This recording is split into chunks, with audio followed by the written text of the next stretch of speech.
Oh, comment ne pas témoigner les bontés de l'Éternel? Il faut qu'il y ait des combats pour que nous puissions comprendre la grandeur de Dieu. Sans combat, mon frère, ma soeur, tu ne comprendras jamais que Dieu t'aime.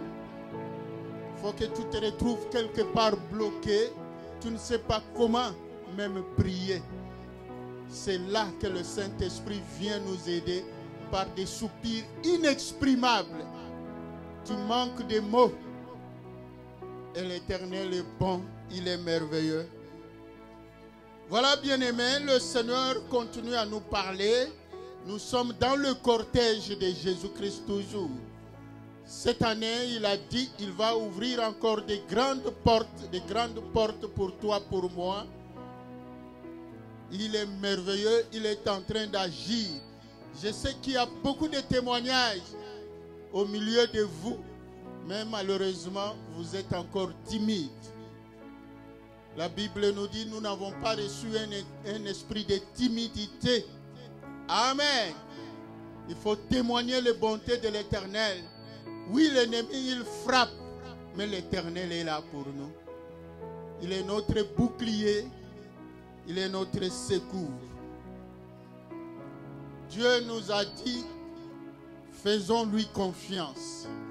Habakkuk a dit, je suis resté à mon poste et j'attendais. Comment faire confiance en Dieu? C'est en restant à son poste. Ne pas s'éloigner, ne pas abandonner, mais demeurer au poste. C'est très important. Demeurer dans l'assemblée. Parce que David a dit à Abiatar, demeure auprès de moi. Parce qu'auprès de moi, tu seras en sécurité. Amen. Même si le combat semble prendre d'autres formes qui t'effrayent, toi, Dieu dit, ne crains rien. Amen. Et on nous a dit de Lodébar jusqu'à Jérusalem. C'est-à-dire, Dieu te prendra de bas et il t'amènera en haut. Il est bon, il est merveilleux. Aujourd'hui, nous lisons Genèse chapitre 3, 9 à 10. 9 et le 9e et nous pouvons aller jusqu'au 12e verset.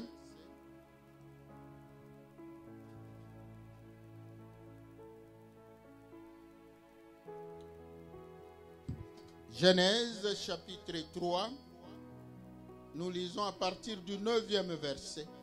Mais l'Éternel Dieu appela l'homme et lui dit, « Où es-tu » Il répondit, « J'ai entendu ta voix dans le jardin et j'ai eu peur parce que je suis nu et je me suis caché. » Et l'Éternel Dieu dit, « Qui t'a appris que tu étais nu?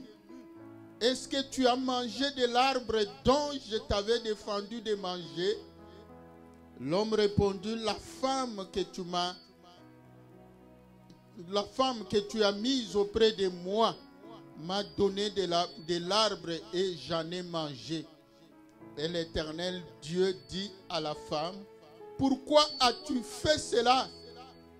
La femme répondit, le serpent m'a séduite et j'en ai mangé. Acclamons le Seigneur notre Dieu. Nous sommes là au commencement. Au commencement, Dieu fit deux personnes. Amen. L'homme et la femme. Il les a placés dans le jardin. Le jardin, Éden signifie l'abondance. Amen. Éden signifie là où coule beaucoup d'eau.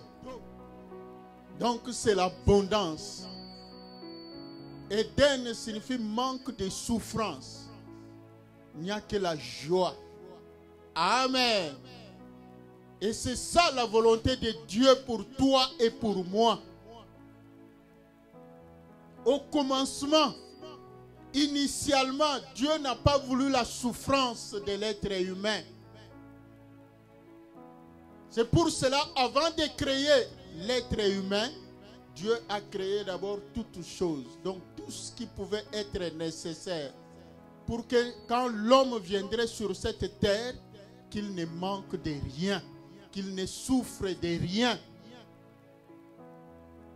C'est ça la signification d'Éden. Là où il y a tout. La joie, la paix, le bonheur, l'abondance. Et Dieu a placé l'être humain, c'est-à-dire l'homme et sa femme. Mais Dieu a fixé des limites. Amen.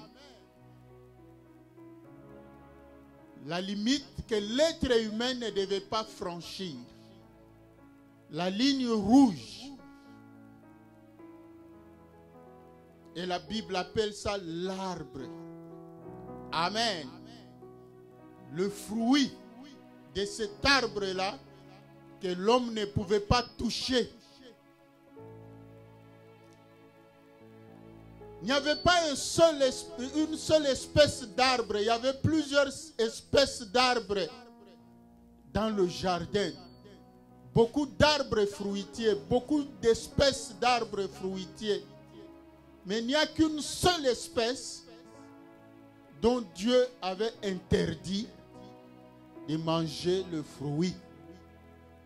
Mais l'être humain n'avait même pas encore fini de manger ce qui était autorisé. Mais il est allé toucher là où c'était interdit. Suite à la séduction du diable. Et l'homme et sa femme se sont rendus compte qu'ils étaient nus, alors qu'avant, ils ne se rendaient pas compte de leur nudité. Vous savez, Jésus a dit, je ne vous laisserai point seul.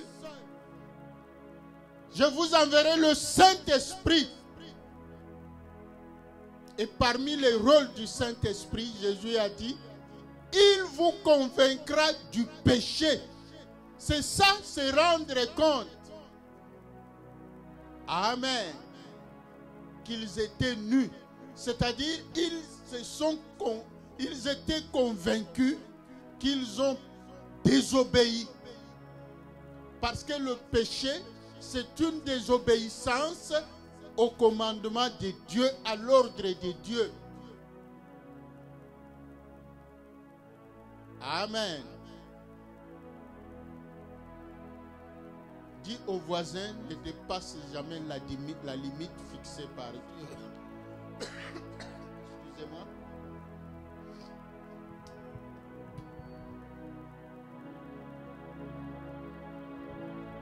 Dis au voisin, ne dépasse jamais la limite fixée par Dieu.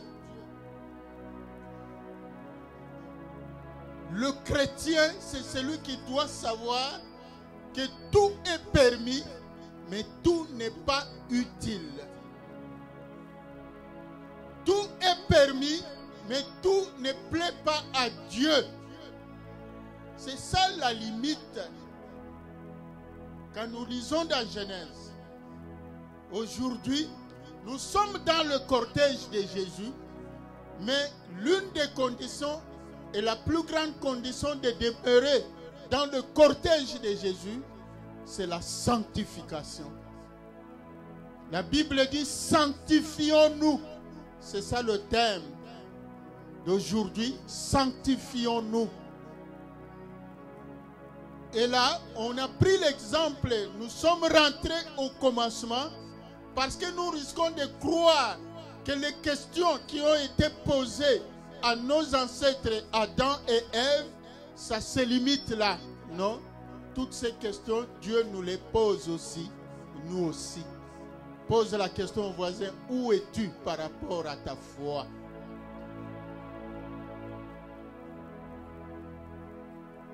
Le chrétien doit être à mesure d'évaluer sa marche spirituelle. Il ne faut pas évoluer comme ça. Il faut savoir évaluer. C'est toutes ces questions-là que Dieu avait posées à Adam et à Ève. C'est ça, nous aussi. c'est pour nous permettre d'évaluer notre marche. Donc, toutes ces questions ont permis à Adam et Ève de s'évaluer, de s'auto-évaluer. Personne ne viendra t'évaluer, mais tu dois apprendre à t'auto-évaluer. C'est ça le bon chrétien. Le bon chrétien, ce n'est pas celui qui marche sans frein. Un bon chrétien, c'est celui qui marche, à un certain moment, il s'arrête, il s'auto-évalue par rapport à la loi de Dieu. Parce que Jésus-Christ, en lui, il n'y a aucune souillure. Aucun péché n'a été trouvé en lui.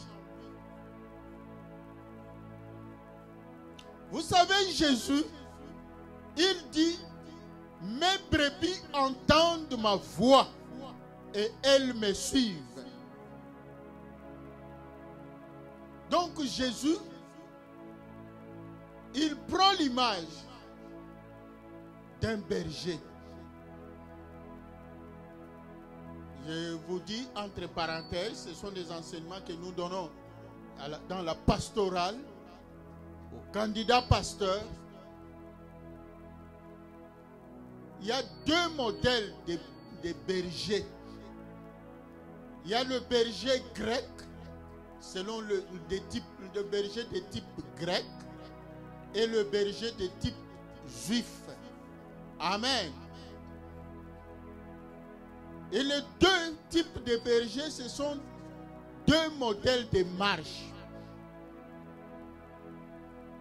Le berger de type grec, lui, quand il conduit les brebis, il les place devant. Lui, il est derrière pour les pousser. Amen. Mais le berger de type juif, c'est le contraire. Lui-même se place devant et les bergers le suivent. Donc c'est très important, bien-aimés.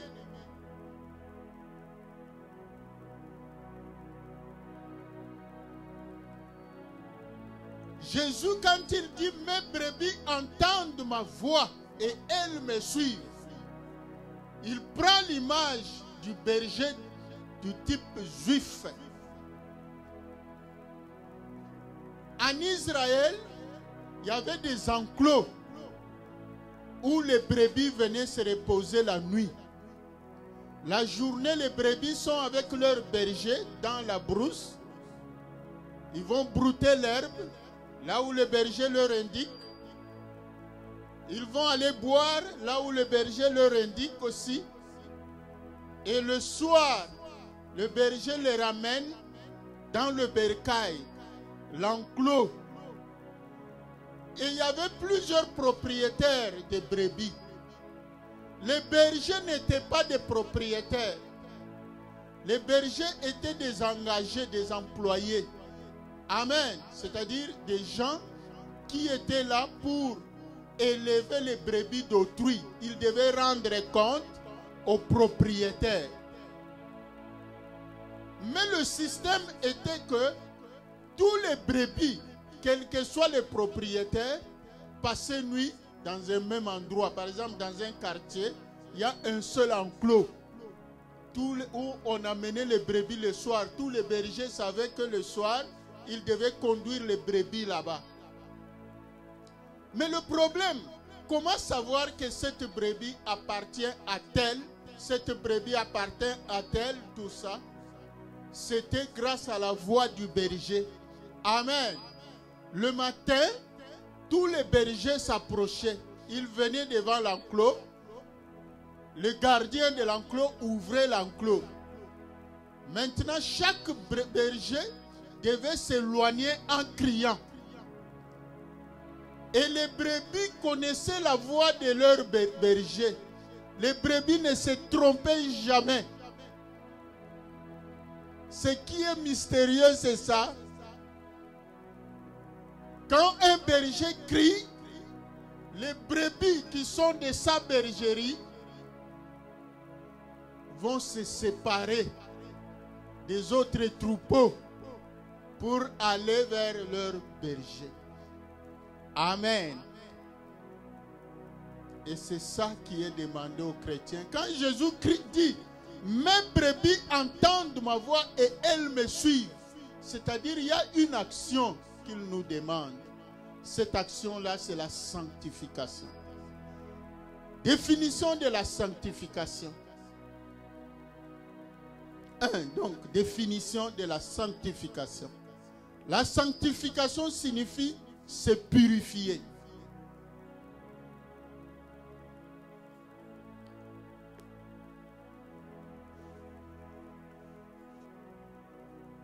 La sanctification signifie se séparer, se mettre à l'écart. Acclamons le Seigneur notre Dieu.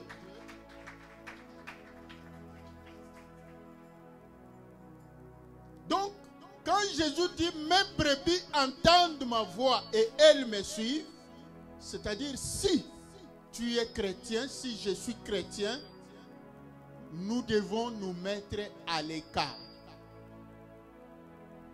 C'est ça l'action que les bergers faisaient chaque matin. Ils criaient et les brebis devaient se mettre à l'écart. Ils suivaient leur berger.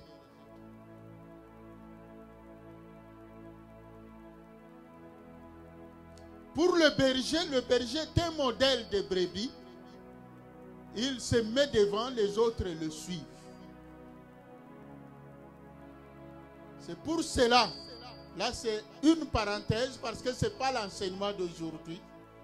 Toi qui es responsable dans une commission, un département, tu es à la bergerie, tu es ancien, tu es diacre, diaconesse, tu dois montrer l'exemple.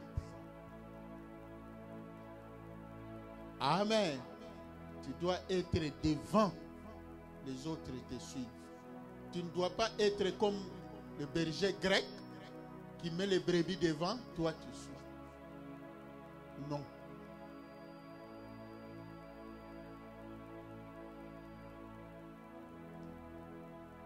On a culte. Le responsable doit savoir qu'il faut que je sois à l'heure. Les autres doivent me trouver là-bas.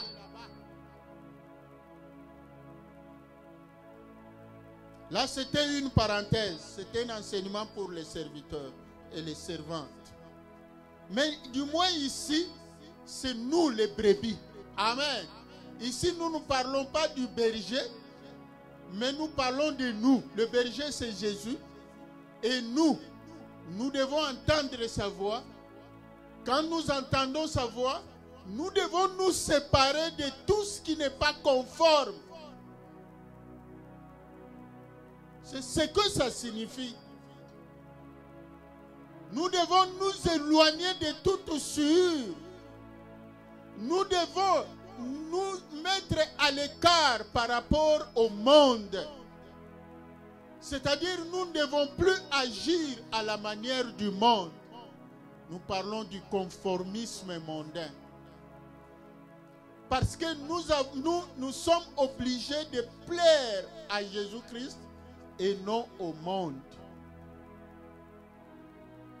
Par notre façon de nous comporter, notre façon de parler, notre façon de nous habiller, notre façon de manger, notre façon de boire. Acclamons le Seigneur notre Dieu. Lui, il marche au-devant de nous. Il nous ouvre des portes. Il nous l'a promis. Mais nous devons savoir que nous devons le suivre. Nous devons nous mettre à l'écart. C'est ça la sanctification. Se purifier et se séparer. On doit chaque fois faire l'évaluation. Comment je marche dans mon comportement, dans ma vie. Qu'est-ce qui ne plaît pas à Dieu? Et je décide de me mettre à l'écart, de me séparer. C'est ça qu'on appelle la repentance. Quand Jésus dit, enseignez-leur la repentance.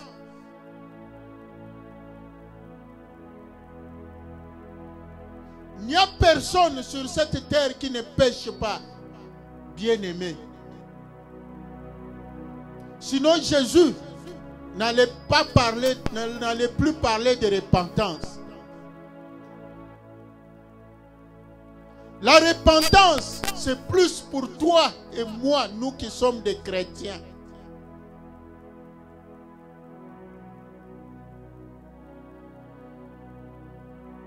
Bientôt là, le mois de mars qui commence, dans la liturgie, nous entrons dans la période pascale. Et Dieu, dans sa sagesse, il a prévu des moments comme ça. De temps en temps, toutes les fêtes, ce sont des occasions de purification. Nous sommes appelés à nous purifier. Lisons la parole de Dieu. 2 Corinthiens chapitre 6, verset 14. Bien-aimés, je voudrais attirer l'attention de tout le monde. Mon enseignement d'aujourd'hui, toi ne l'écoutes pas pour quelqu'un d'autre. Écoute-le pour toi. Parce que nous parlons de l'auto-évaluation. Amen. Personne n'est mandaté d'évaluer l'autre. Un bon chrétien, c'est celui-là. Ne soyons pas qualifiés à critiquer les autres. Ça, c'est pas chrétien. Apprenons plus à regarder à nos propres péchés.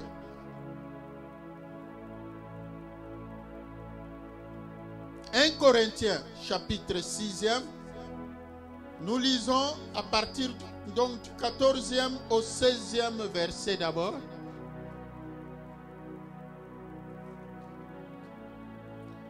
Ne vous mettez pas avec les infidèles, sous un joug étranger. Car quel rapport y a-t-il entre la justice et l'iniquité? Ou qu'y a-t-il de commun entre la lumière et les ténèbres? Quel accord y a-t-il entre Christ et Bélial? Ou quelle part a le fidèle avec l'infidèle? Quel rapport y a-t-il entre le temple de Dieu et les idoles? Car nous sommes le temple de Dieu vivant, comme Dieu l'a dit, j'habiterai et je marcherai au milieu d'eux. Je serai leur Dieu et ils seront mon peuple. Acclamons le Seigneur notre Dieu. Donc nous devons comprendre que nous sommes le temple de Dieu, chacun de nous individuellement est le temple de Dieu. Et notre assemblée, c'est la maison de Dieu aussi. Amen. Et Dieu, il a promis qu'il habitera en nous. Amen. Et il marchera au milieu de nous. Il est là, il nous observe, il se promène au milieu de nous. La Bible dit, l'œil de l'Éternel sonde. Amen. Il regarde les fils de l'homme. C'est-à-dire tout ce que nous faisons, Dieu nous voit. C'est pour cela, nous devons à un certain moment nous arrêter, nous examiner. Cette question-là, toujours. Adam, où es-tu? Amen. Aujourd'hui, cette question fidèle, où es-tu? Cette question-là. Qu'est-ce que tu as fait? Pourquoi as-tu fait cela? Ce sont des questions qui ont été posées à nos ancêtres. Ne croyons pas que puisque Adam et Ève sont morts, ces questions-là sont aussi mortes. Non. Ces questions sont là dans la parole de Dieu. C'est-à-dire, c'est pour nous. C'est pour moi, c'est pour toi. Chaque fois, nous devons nous examiner.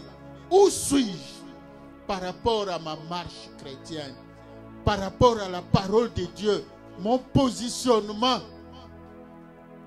Suis-je dans la parole de Dieu ou suis-je en dehors de la parole de Dieu? C'est très important. N'évalue pas un autre, mon frère, ma soeur. C'est une mauvaise habitude. Nous devons nous évaluer nous-mêmes. Dieu n'a pas délégué quelqu'un pour juger les autres. Non. Amen. Évaluons-nous. L'auto-évaluation dans notre marche.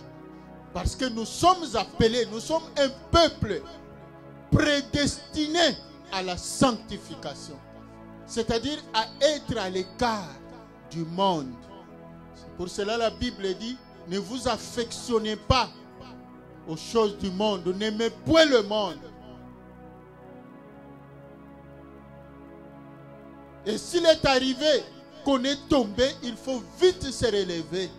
Il faut se repentir. Il faut se sanctifier. Il faut se séparer. Il faut s'éloigner. Il faut suivre le berger qui marche au-devant de nous. Jésus-Christ. Amen. Dieu est bon. Dieu nous aime, bien-aimés. C'est pour cela qu'il nous enseigne pour que nous ne puissions pas tomber dans les ruses du diable. Donc, sanctifions-nous, purifions-nous, parce que notre Dieu, il nous aime. Lisons la parole de Dieu. Jérémie, chapitre 8.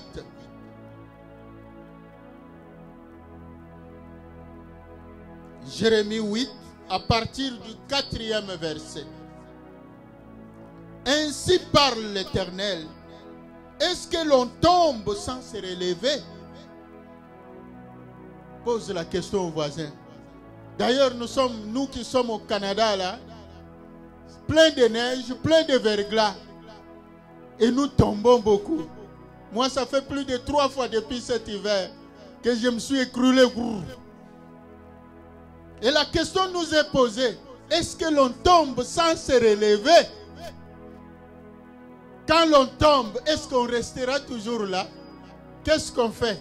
On se lève, on enlève la neige, on avance. Amen. Spirituellement, c'est ça. C'est ce que Dieu veut. Si tu es tombé, oui, Dieu n'est pas d'accord avec toi, mais Dieu ne te condamne pas, Dieu ne te rejette pas. Dieu s'attend à ce que tu puisses te relever. C'est-à-dire que tu puisses te repentir.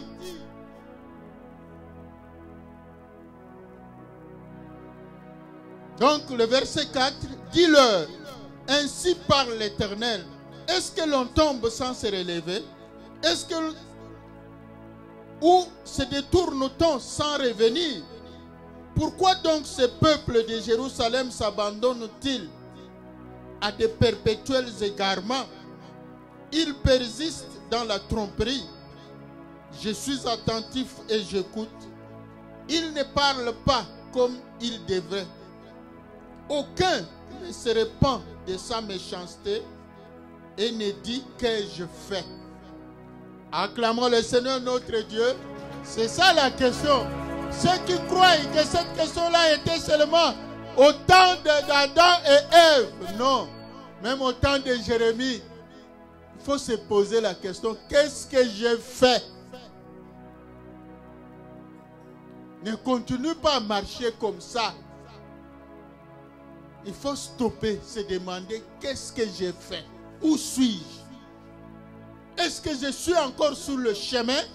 Parce que Jésus est le chemin, la vérité et la vie éternelle. Amen. La sanctification, bien-aimés. Donc c'est très important pour nous. Donc la sanctification, donc c'est la purification, c'est la séparation de tout ce qui est péché. Pourquoi se sanctifier? Amen. Pourquoi se sanctifier?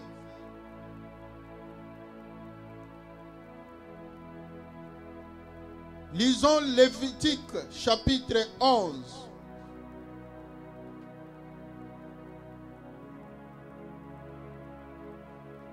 Nous sommes dans Lévitique chapitre 11e. Lévitique, c'est le 3e livre de la Bible. Nous lisons du 44e au 45, donc le 44e et 45e verset. Je lis par la grâce de Dieu. Nous commençons au verset 43. Ne rendez point vos personnes abominables par toutes ces reptiles qui rampent. Ne vous rendez point impurs par eux. Ne vous souillez point par eux. Car je suis l'Éternel votre Dieu. Vous vous sanctifierez et vous serez saints, car je suis saint. Et vous ne vous rendrez point impurs par tous ces reptiles qui rampent sur la terre.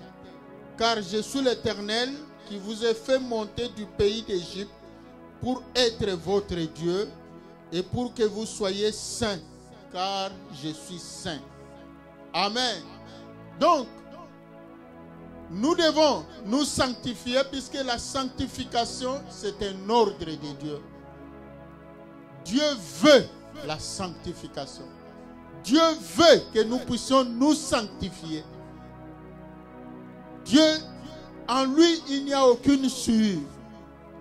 Et nous devons nous sanctifier pour être en bonne relation avec notre Dieu. Deuxièmement, nous lisons la parole de Dieu dans 1 Thessaloniciens. Épître de Paul aux Thessaloniciens, première épître de Paul aux Thessaloniciens, chapitre 4. Nous lisons du 3e au 8e verset. Donc, pourquoi se sanctifier? C'est parce que c'est la volonté de Dieu. Dieu n'aime pas le péché. Et quels sont ces péchés-là? Amen.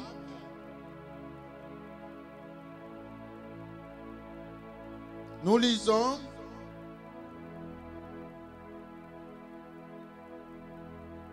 ce que Dieu veut, c'est votre sanctification. C'est que vous vous absteniez de la débauche. Dans d'autres versions, c'est impudicité. Amen.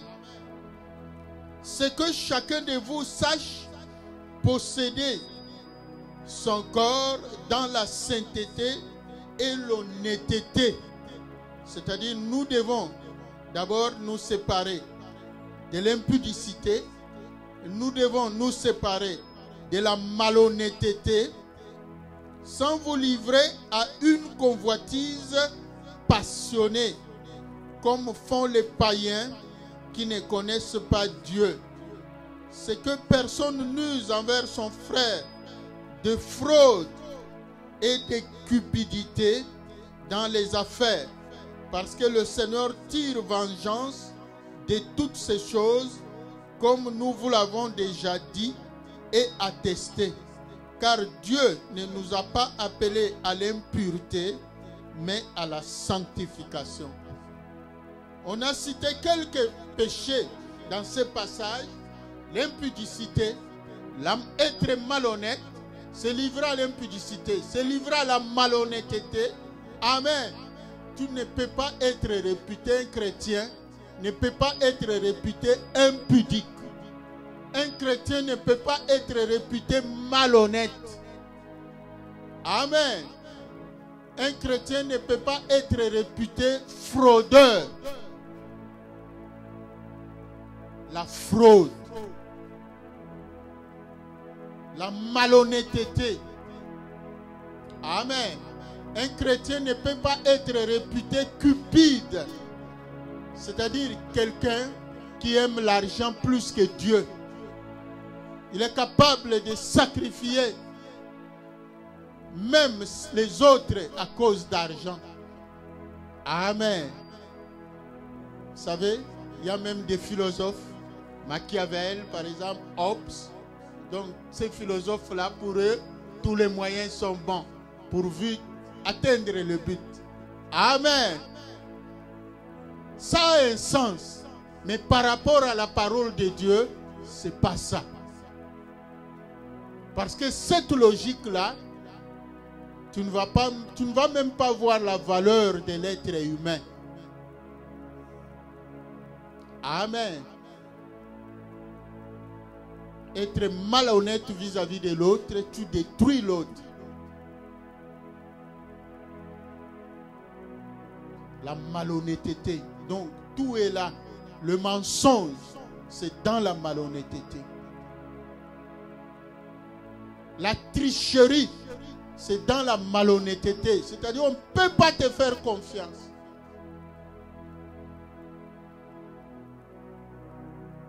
Donc, nous devons nous séparer. La volonté de Dieu est que nous puissions nous mettre à l'écart de ces choses-là. Que Dieu nous fasse grâce, on parlera de tous les péchés en entier. Parce que le chrétien aujourd'hui, il s'est créé lui-même des péchés qu'il trouve graves. Mais il y a d'autres péchés qu'il ne trouve pas graves. C'est une erreur. Tous les péchés, le salaire, c'est la mort.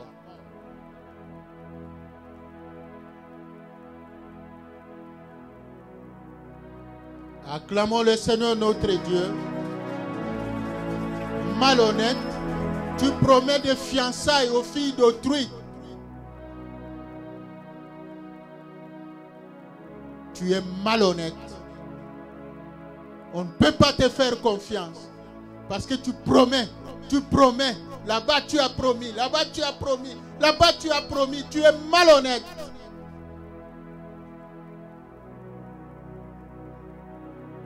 Un chrétien doit être honnête. Ta parole, vous savez, ta parole c'est toi. Quand quelqu'un renie sa parole, il se renie lui-même. Il est sans valeur. Le chrétien doit apprendre à être honnête. Quand tu dis quelque chose, et c'est ça. Si tu t'es trompé, humilie-toi. Amen. Reconnais que tu as fait erreur. Mais ne cherche pas à justifier. C'est malhonnête.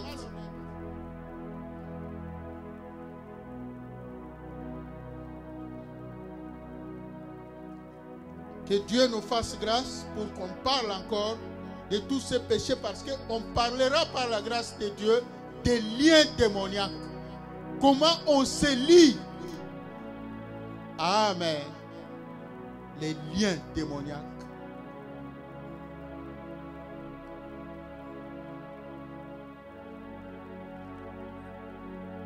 Donc nous devons nous séparer de toutes ces choses-là, de tout ce qui n'est pas honnête, de tous les péchés. Donc il n'y a pas de plus grands péchés, il n'y a pas de plus petits péchés. Et nous reconnaissons que nous sommes tous faillibles. Mais Dieu dit, est-ce que l'on tombe sans se relever? Oui, tu es tombé. Dieu te comprend. Mais Dieu s'attend que tu puisses te relever. Que tu puisses te purifier. Que tu puisses suivre Jésus-Christ. Te mettre à l'écart. Là où tu t'es compromis, Dieu s'attend que tu prennes conscience. Que nous puissions prendre conscience. Acclamons le Seigneur notre Dieu.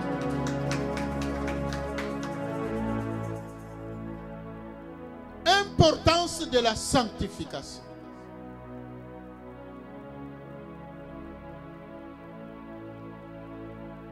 La sanctification, elle est importante. Nous revenons dans 2 Corinthiens chapitre 6e.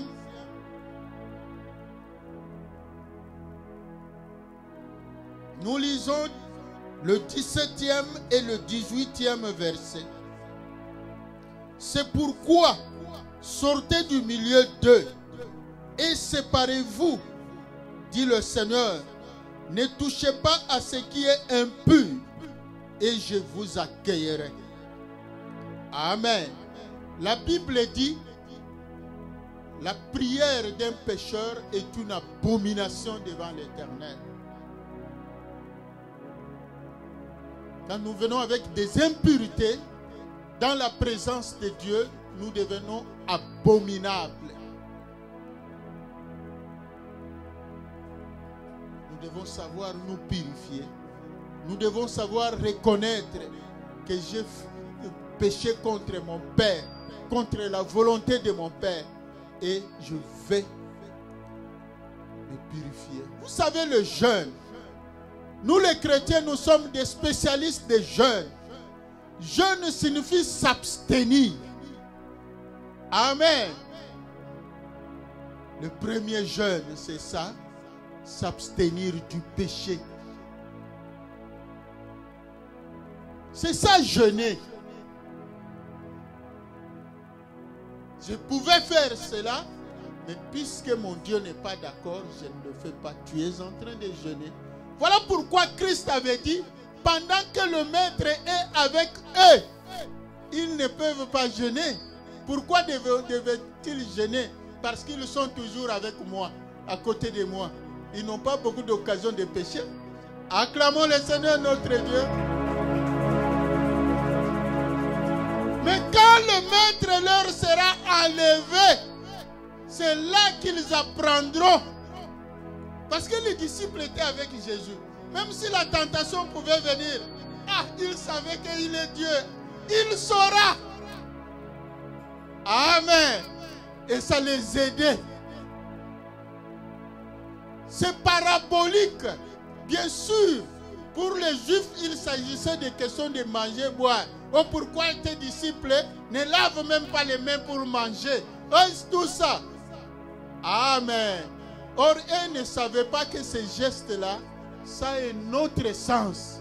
C'est la purification du péché. Ce n'est pas un problème de microbes. Amen. Quand le maître ne sera plus là, ils vont apprendre à jeûner. C'est-à-dire, tu dois te faire violence. Amen. Tu dois apprendre à te contrôler. C'est ça le jeûne. Le jeûne nous aide à nous rendre attentifs vis-à-vis du diable, vis-à-vis du péché. C'est ça l'importance du jeûne. Le jeûne n'est pas là pour que Dieu te donne ce que tu demandes. Mon frère, ma soeur, si c'est ça, si tu fais le jeûne pour que Dieu te donne ce que tu as demandé, c'est que dans ta foi là, Dieu n'est pas ton Père. Parce qu'il n'y a pas un père qui va dire à l'enfant, avant que je t'achète le McDo, jeûne d'abord.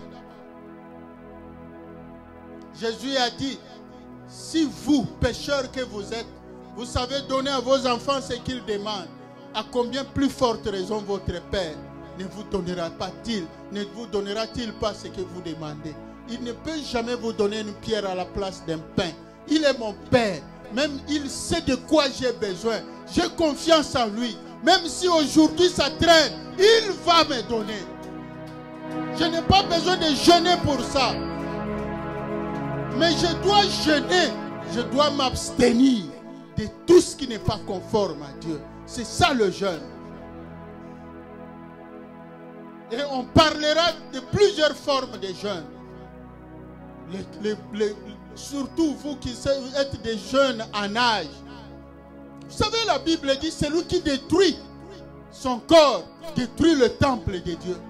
Quand tu te drogues, quand tu te livres à l'alcoolisme, quand tu te livres à des choses qui peuvent détruire ton corps, tu pêches. Le jeûne, c'est quoi? Je m'impose la discipline. Tout est permis, mais tout n'est pas utile. Voilà pourquoi moi, le chrétien, je ne touche pas à l'alcool. Parce que l'alcool peut nuire à mon corps. Ce corps a besoin de force pour continuer à servir mon Dieu. Je ne peux pas toucher à la drogue. Même si par moment, ça te donne un peu de force. Non, ça finit par te détruire. Et quand ton corps est détruit, ça perturbe, ça bouleverse le plan de Dieu. Parce que dans le plan de Dieu, tu as un rôle que tu devais jouer quelque part. Mais à partir du moment où la drogue t'a détruit, le plan de Dieu est bouleversé et c'est la colère de Dieu qui va descendre sur toi. À cause de mon Dieu, je ne peux pas faire ça. Je ne peux pas faire ça. Je m'abstiens. C'est ça le jeûne. Jeûner. C'est pour me permettre d'être attentif, discerner ce qui est bien de ce qui n'est pas bien. Parce que le corps ici, c'est ça qui nous pousse les désirs de la chair. Le corps est à la base de notre chute. C'est pour cela, par la pratique du jeûne, nous soumettons notre corps au rythme de l'esprit. Parce que la Bible dit, le corps est faible, mais l'esprit est disposé. Ton corps là, même quand tu veux prier, mets ton corps. Tu as prévu te réveiller à minuit pour prier, mais ton corps t'en empêche. Alors qu'est-ce que tu vas faire? Tu vas jeûner. Amen. Tu vas priver ce corps de nourriture pour qu'il devienne souple, pour qu'il obéisse à l'esprit. Voilà l'importance du jeûne. Mais le jeûne, ce n'est pas pour que Dieu te donne ce que tu as. Ceux qui vous disent ça, ils vous trompent. Le diable va t'accuser. Est-ce que réellement c'est ton fils, c'est ta fille? Puisque si tu crois que Dieu est ton Père, il te donnera ce que ton cœur désire. Jésus a dit, avant même que vous n'ouvriez votre bouche, votre Père sait de quoi vous avez besoin. Tu n'as pas besoin de jeûner pour que ton Père te donne. Mais le jeûne est important, c'est surtout par rapport au péché. Amen. Quand le désir de la chair semble dominer sur notre esprit, le jeûne est important. C'est pour nous, c'est pour notre bien. Alors, nous venons de lire la sanctification. Ça nous aide à améliorer notre relation avec Dieu. Amen. Dieu dit, sortez du milieu d'eux. Sortez, séparez-vous de cela et je vous accueillerai. Amen. Pour que Dieu nous accepte dans sa présence. Nous devons apprendre à nous sanctifier. C'est très important. Et je le répète, cet enseignement-là, c'est pour moi, ce n'est pas pour quelqu'un d'autre. Écoute-le pour toi, si ça va te faire du bien. Parce que Dieu ne te condamne pas. Même moi, le pasteur, je ne suis pas plus saint que toi. C'est pour nous tous. Amen. Mais Dieu veut que nous puissions évoluer. Là où nous sommes tombés, nous nous relevons et on avance. Dieu seul sait ce qui adviendra après. Ce qui est important, c'est de prendre conscience que je ne suis pas dans le bon. Adam, où es-tu? Ève, qu'est-ce que tu as fait? Pourquoi tu as fait cela? C'est pour nous tous cette question-là. Lisons Ésaïe 59, 1 à 3.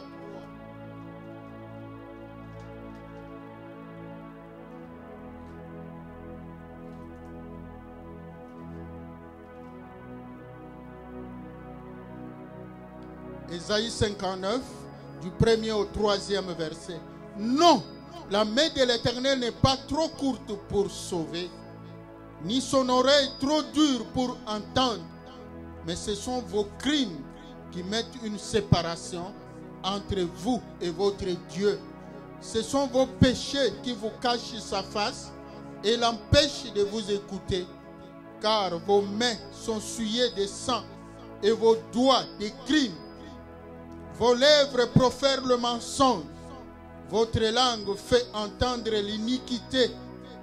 Nul ne se plaint avec justice, nul ne plaide avec droiture. Ils s'appuient sur des choses vaines et disent des faussetés. Ils conçoivent le mal et enfantent le crime. Acclamons le Seigneur notre Dieu. Vous pouvez continuer. Donc, le péché vient créer la séparation. Vous savez, bien-aimés, nous sommes esprit, corps, âme. L'être humain, il y a 3 vecteurs. Amen. 3 éléments importants qui permettent d'évoluer spirituellement. Il y a l'esprit, il y a l'âme, il y a le corps. L'esprit, Dieu a mis ce dispositif en nous parce que lui, il est esprit. Amen. C'est pour nous permettre d'entrer en contact avec lui. Malheureusement, le diable, lui aussi, il est venu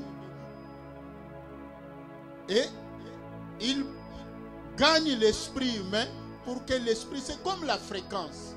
Amen. Le téléphone, quand tu formes un numéro, tu te trompes sur un chiffre et tu entres dans une autre fréquence. Amen. Donc c'est ça, la sanctification aide notre esprit de ne pas se tromper, d'entrer réellement dans la fréquence de Dieu, c'est-à-dire la ligne de Dieu, entrer en contact avec l'esprit de Dieu. Parce que si nous ne sommes pas dans l'état de sanctification, l'esprit de Dieu ne va pas permettre. En ce moment-là, nous allons entrer en contact avec le monde des ténèbres. Voilà pourquoi on a lu dans Corinthiens, quel rapport y a-t-il entre la lumière et les ténèbres? L'âme, comment dois-je expliquer? C'est quelque chose comme la boîte noire. Les avions. Amen. Il y a ce qu'on appelle la boîte noire. Donc, un dispositif, un appareil qui enregistre toutes les paroles, toutes les manipulations, tout ce qui a été fait par le pilote dans cet avion-là. Si bien que quand il y a crash, pour arriver à savoir, nous qui n'étions pas là, amen, pour savoir qu'est-ce qui a amené, donc on doit écouter la boîte noire. On doit auditionner la boîte noire, on doit lire. C'est la boîte noire qui va donner des renseignements. Donc, l'être humain aussi, toi et moi, donc l'âme, c'est la boîte noire. Amen. Tout ce qui se passe dans notre vie est inscrit dans l'âme. C'est pour cela, au dernier jour, au jour du jugement, c'est l'âme qui va être interrogée.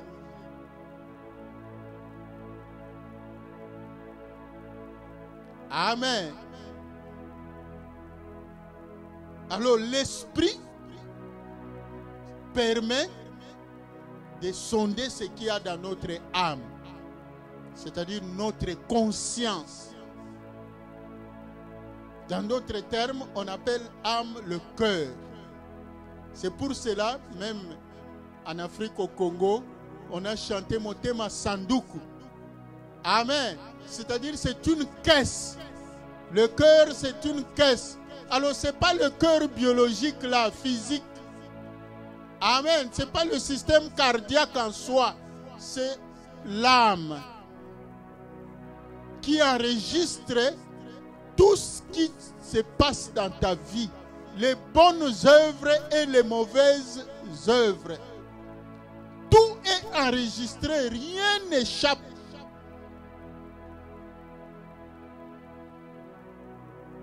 Donc c'est ton âme qui sera interrogée au dernier jour. C'est mon âme qui sera interrogée. Soit mon âme, c'est-à-dire ma conscience, m'accusera, soit elle me défendra. C'est pour cela que quelqu'un m'a même posé la question, mais ceux qui n'ont pas entendu l'évangile, qui sont morts sans avoir reçu Jésus-Christ, ça se passera comment? La Bible dit qu'ils seront jugés selon leur conscience, leur âme. C'est pour cela tout être humain qui naît. Vous savez les 2 tables des 10 commandements. Les 10 commandements qu'on lit chaque culte, là, la charte de l'alliance. Tout être humain qui naît avec ça. Inscrit dans son âme. Les 2 tables là, ça symbolise l'âme. C'est-à-dire écrit par une personne, mais c'est la main de Dieu qui a écrit. C'est pour cela, quand quelqu'un naît, on ne va pas lui dire que tu es, c'est mauvais. Lui, il naît avec ça dans sa conscience.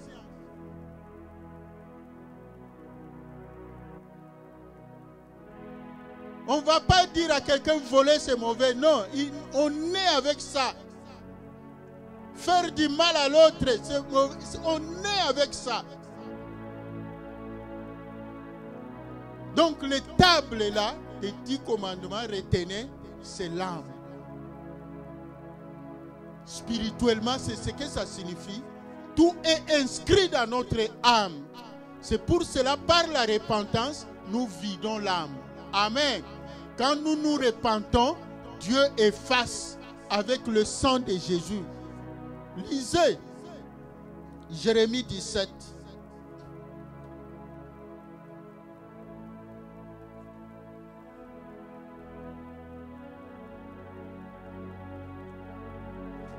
Jérémie chapitre 17, à partir du premier verset. Nous lisons par la grâce de Dieu. Le péché de Juda est écrit avec un burin de fer, avec une pointe de diamant. Il est gravé sur la table de leur cœur. Amen. Il est gravé. Pour ceux qui connaissent le français, écrire et graver, c'est différent. Amen. Donc solidement, gravé, ça ne s'effacera pas. C'est pour cela même dans l'ancien temps, le sang des animaux ne pouvait pas effacer le péché, puisque le péché c'est au niveau de l'âme, ton âme. Le sang de l'animal ne peut pas atteindre. Il n'y a que le sang de Jésus qui est capable d'atteindre l'âme. Amen. Pour effacer. C'est pour cela qu'il faut la repentance. Pour vider l'âme, pour effacer. Donc, les péchés de Judas sont écrits avec un burin de fer, avec une pointe de diamant. Il est gravé sur la table de leur cœur et sur les cornes de vos autels. Comme ils pensent à leurs enfants, ainsi pensent-ils à leurs autels et à leurs idoles d'Astarté près des arbres verts. Amen. Donc, on continuera après, mais pour aujourd'hui, comprenons cela, c'est que c'est l'âme. Amen. C'est comme les tables de Moïse, les 2 tables de Moïse sur lesquelles Dieu a écrit avec sa main. Il a écrit les 10 commandements. Il les a imprimés. Et par la repentance, nous permettons au Saint-Esprit d'effacer nos péchés. Donc, ça c'est l'âme. Le corps, ça nous connaissons, c'est l'enveloppe. Amen. L'enveloppe qui porte et l'esprit et l'âme. Le corps. Et le corps, c'est ça qu'on peut appeler la piste d'atterrissage du diable. Le corps. Le diable exploite les désirs du corps qu'on appelle les pensées. Amen. Donc les pensées, c'est au niveau du corps.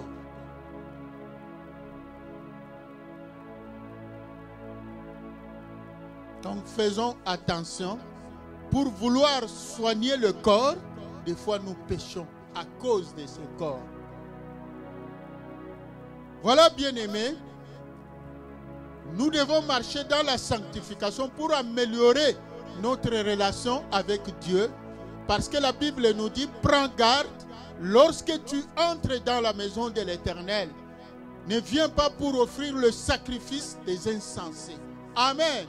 Nous avions donné longuement l'enseignement donc sur les tabernacles. C'est pour cela que Dieu a prévu les parvis. Il a prévu le lieu saint et le lieu très saint, là où il y a le propitiatoire. Amen. Donc le parvis, c'est la première étape à franchir avant d'entrer en contact avec Dieu. C'est-à-dire la repentance, la purification. Purifions-nous, sanctifions-nous, que Dieu bénisse sa parole dans nos cœurs. Nous invitons les bergers à nous conduire dans la prière.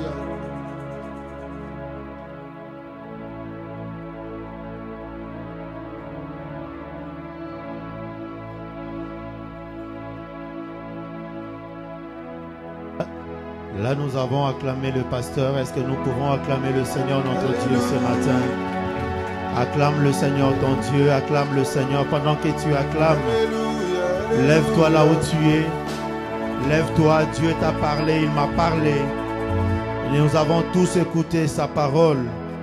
Cette parole est venue nous chercher. Voilà pourquoi dans les livres de Osée, au chapitre 14, le verset 1 à 2, il est écrit ceci. Dieu parle à Israël, son peuple, comme il nous a parlé à nous ce matin. Israël, revenez à l'Éternel ton Dieu, car tu es tombé par ton iniquité. Apportez avec vous des paroles et revenez à l'Éternel. Dites-lui, pardonne les iniquités et reçois-nous favorablement. Nous t'offrirons au lieu de taureaux l'hommage de nos lèvres. Au lieu de taureaux, nous t'offrirons l'hommage de nos lèvres. Nous allons revenir à l'Éternel avec des paroles. Tu as quelque chose à dire à ton Dieu. Comme le modérateur l'a si bien dit aussi à l'introduction, pendant la modération, nous devons dire quelque chose à Dieu. Ce matin, bien-aimé, tu as entendu la parole de l'Éternel. Tu as quelque chose à lui dire. Comme on nous a dit que chacun de nous fasse l'auto-évaluation. Où tu es tombé? Qu'est-ce que tu as fait? La question a été posée à Ève et à nous aussi ce matin. L'Éternel ne nous juge point, mais il veut que nous puissions revenir à lui comme des enfants bien-aimés. Voilà pourquoi ce matin, élève tes deux mains vers le ciel. Signe que tu t'adresses à Dieu. Signe que tu t'adresses à celui qui est élevé. Signe de celui qui peut t'écouter et t'accorder le pardon ce matin. Dis-lui, Seigneur, je suis tombé. Mais voici, Seigneur, voici mon péché. Voici mon attitude. Peut-être que tu as péché même par ton attitude. Dis-lui, Seigneur, voici mon attitude. La position que j'avais prise, Seigneur, n'était pas agréable à toi. Pardonne-moi, Seigneur. Revenons avec des paroles. Dis-lui ce matin. Élève ta voix maintenant, puisque tes deux mains sont élevées vers le ciel. Reviens maintenant avec tes paroles. Commence à lui parler, commence à dire à ton Dieu. Montre-lui ton péché. Dis-lui qu'est-ce que tu as fait. Oui, qu'as-tu fait? Qu'as-tu fait? L'Éternel te demande. Toi qui es à la maison, bien-aimé, tu as entendu cette parole. Parle à ton Dieu aussi ce matin. Par la repentance, l'Éternel peut t'accueillir encore. Il ne t'a pas chassé. Tu es encore près de lui. Tu es son enfant. Tu es sa fille. Tu es son fils. Il t'aime. Il veut que tu reviennes à lui ce matin. Oh Seigneur, nous voici ce matin. Ne nous repousse point loin de toi, Seigneur. Toi, tu es juste. Nous sommes, Seigneur, des injustes. Toi, tu es fidèle. Nous sommes infidèles, Seigneur. Nous sommes égarés, Seigneur, dans notre conduite. Nous sommes égarés, Seigneur, dans nos attitudes, par nos paroles, par les pensées de nos cœurs. Nous sommes éloignés de toi. Voilà, Seigneur, notre Dieu, ce matin. Nous avons entendu ta parole. Nous avons entendu ta voix, comme des brebis qui entendent la voix du berger. Nous avons entendu ta voix ce matin, qui nous parle, qui nous invite à revenir vers toi, Seigneur. Nous revenons à toi, Seigneur, notre Dieu. Pardonne, Seigneur. Oh Jésus. Alléluia. L'Éternel ne ferme point la porte à celui qui se répand. Les portes de la bénédiction peuvent être fermées par notre péché. Tu peux perdre l'héritage que Dieu t'a donné par ton péché. Mais quant à la repentance, l'Éternel laisse grandement la porte à ses enfants de revenir à lui, parce qu'il nous aime, parce qu'il t'aime. Il ne veut pas te perdre, il veut que tu reviennes à lui, parce qu'il a versé son sang à la croix pour toi et pour moi. Oh Jésus. Celui qui connaît le prix de la croix, même s'il était éloigné, il revient à son Dieu, il revient à son Créateur, il revient à son Rédempteur, parce que le sang a été versé pour lui. Voilà pourquoi ce matin, nous revenons à Dieu, parce que Jésus a versé son sang pour nous, Seigneur. Alléluia. Oh Jésus. Il ne veut pas que tu t'éloignes de lui. S'il a versé le sang à la croix, s'il a accepté l'humiliation, s'il a accepté qu'on puisse le fouetter, il a fait tout cela pour toi et moi. Voilà pourquoi ce matin, il dit reviens à lui. Reviens à lui, reviens à moi ma fille. Reviens à moi ma fille, mon fils. Veux te toucher, être touché par toi. Seigneur, ne t'étais point, ne t'étais point. Parle-lui, parle-lui, parle-lui. Parle-lui ce matin. Comme il est écrit, tous son péché sont privés de la gloire de Dieu. Le Seigneur ne veut pas que tu sois privé, mais dans cette année, il veut ouvrir des portes pour toi. Oui, il veut ouvrir des portes pour toi. Il veut te faire du bien, il veut t'élever. Voilà pourquoi il nous donne l'occasion de nous repentir ce matin. Je veux te toucher et être touché par toi. Oh, oh, oh. Seigneur, me voici. J'ai besoin de toi. Je veux te toucher et être touché par toi. oui, comme dans le psaume 32, il est écrit.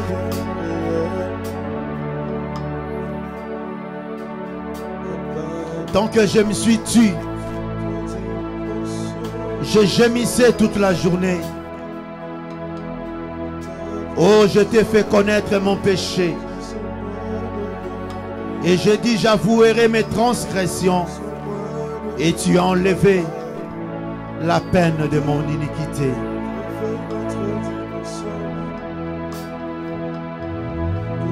Est-ce que l'on tombe sans se relever? Est-ce que l'on part sans revenir? Dieu veut que nous revenions. Même si on s'est fâché contre sa femme, Dieu veut que nous puissions nous repentir, que nous puissions revenir. Même si nous nous sommes fâchés contre notre mari, même si nous nous sommes fâchés contre notre enfant, même si on s'est fâché contre nos parents, même si on s'est mis en colère contre son frère, contre sa soeur, ou bien contre son superviseur au travail, mon frère, ma soeur, est-ce que l'on part sans revenir? Où sommes-nous? Qu'avons-nous fait? Notre Dieu, il est le Dieu de grâce, le Dieu de bonté. Il ne garde pas sa colère éternellement. Que ta présence Que ta présence en moi devienne réelle. Oh Que ta Jésus, présence en moi devienne palpable. Seigneur, règne Je en veux moi, une autre dimension de toi. règne dans mon esprit, Oh, que ta règne dans mon Que âme, ta présence en moi règne dans devienne mes réelle. pensées. Que ta présence en moi devienne palpable. Je Alléluia. veux une autre dimension Manifeste ta de présence, Père. toi. Oh, que ta présence, Que ta présence en moi devienne réelle. Que ta présence en moi devienne palpable. Je veux une autre dimension de Avec toi. toi, à une autre dimension, Père. Alléluia. Que ta présence en moi devienne réelle. Que ta présence en moi devienne palpable. Je veux une autre dimension de toi. Oh, de gloire en gloire, de gloire En gloire, Amène-moi de gloire en de gloire. gloire en gloire. Sanctification en sanctification. Alléluia.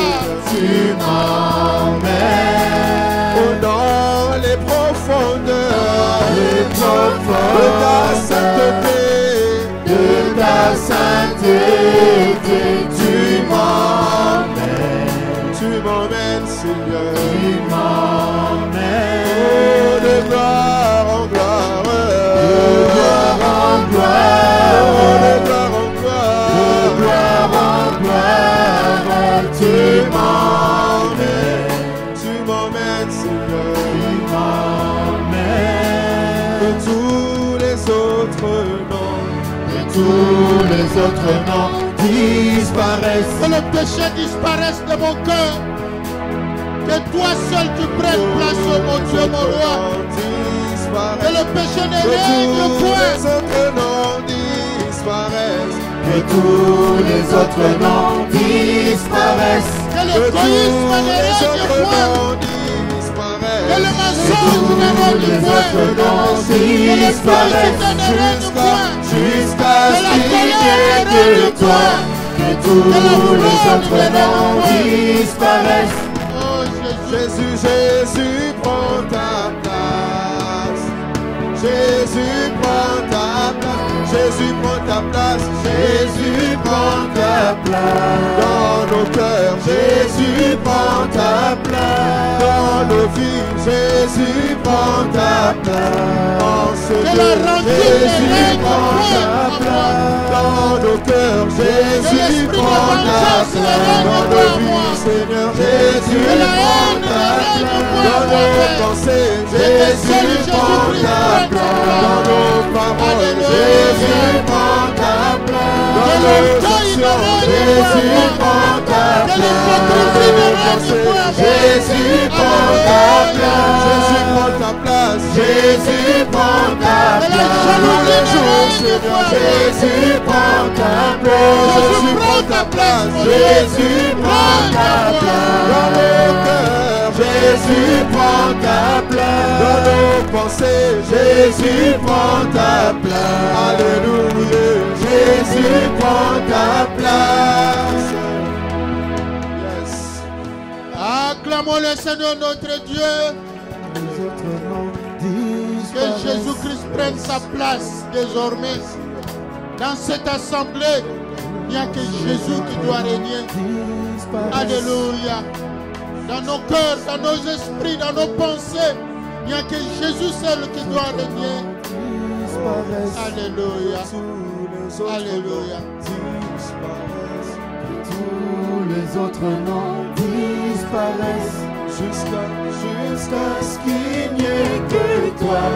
Et tous les autres noms disparaissent. Jésus prend ta place. Jésus prend ta place. Jésus prend ta place. Jésus prend ta place.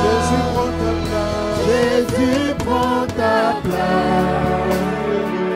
Jésus prend ta place. Yes. Yes. Nous gardons silence. Yes. Yes. Yes.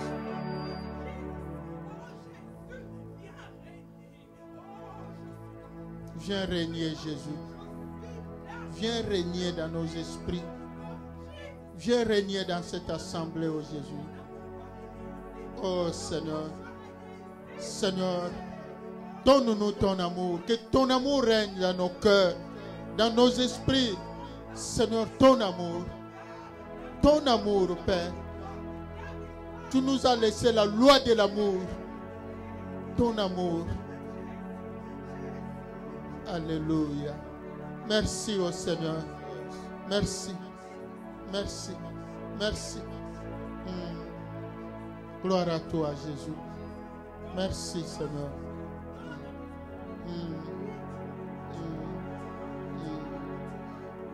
Alléluia.